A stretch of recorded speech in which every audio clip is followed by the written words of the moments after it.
Главарь банды байкеров-хулиганов по имени Дэнни был человеком, которому казалось, что мир обязан кланяться перед его кожаной курткой и грохотом мотора.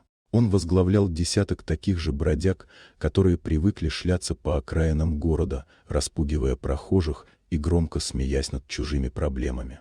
Их жизнь состояла из гонок по ночным улицам, дешевого виски и постоянных попыток доказать, кто в округе главный. В тот знойный летний полдень они мчались по пустынной дороге за городом, когда Дэнни заметил у обочины большую собаку, мирно лежащую в тени деревьев. Пес выглядел ухоженным, с крепкой грудью и спокойным, почти человеческим взглядом.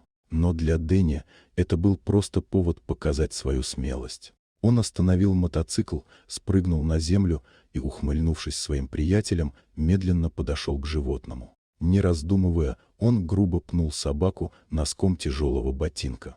Пес вскочил, но не зарычал. Его взгляд оставался спокойным, даже слишком спокойным. И в этот момент раздались шаги. Из-за поворота дороги, как будто возникнув из воздуха, появился мужчина в ковбойской шляпе. Его походка была неторопливой, но в каждом движении чувствовалась сила. Это был Чак Норрис, человек, о котором Дэнни слышал легенды, но считал их выдумкой.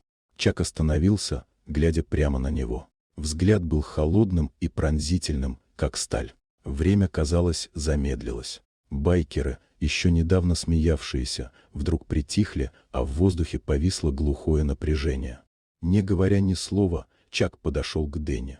Его движения были быстрыми, но выверенными.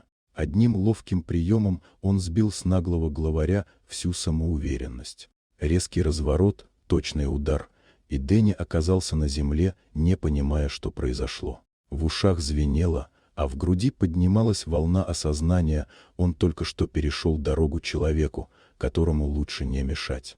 Остальные байкеры, осознав, что их лидер уже не хозяин положения, начали пятиться, избегая прямого взгляда Чака. Он даже не тратил на них слов, одного его присутствия хватало, чтобы любой понял, кто здесь настоящий хозяин дороги. Пес подошел к своему хозяину, спокойно встал рядом и слегка вильнул хвостом. Чак бросил короткий взгляд на собаку, затем снова на Дэнни. И, не сказав ни слова, развернулся и пошел прочь, оставив за собой тишину и пыль, медленно оседающую на горячий асфальт. Дэнни лежал, глядя в голубое небо, и понимал, что этот день он запомнит надолго. Если вам понравилась эта история, поставьте лайк и подпишитесь, впереди еще много удивительных рассказов.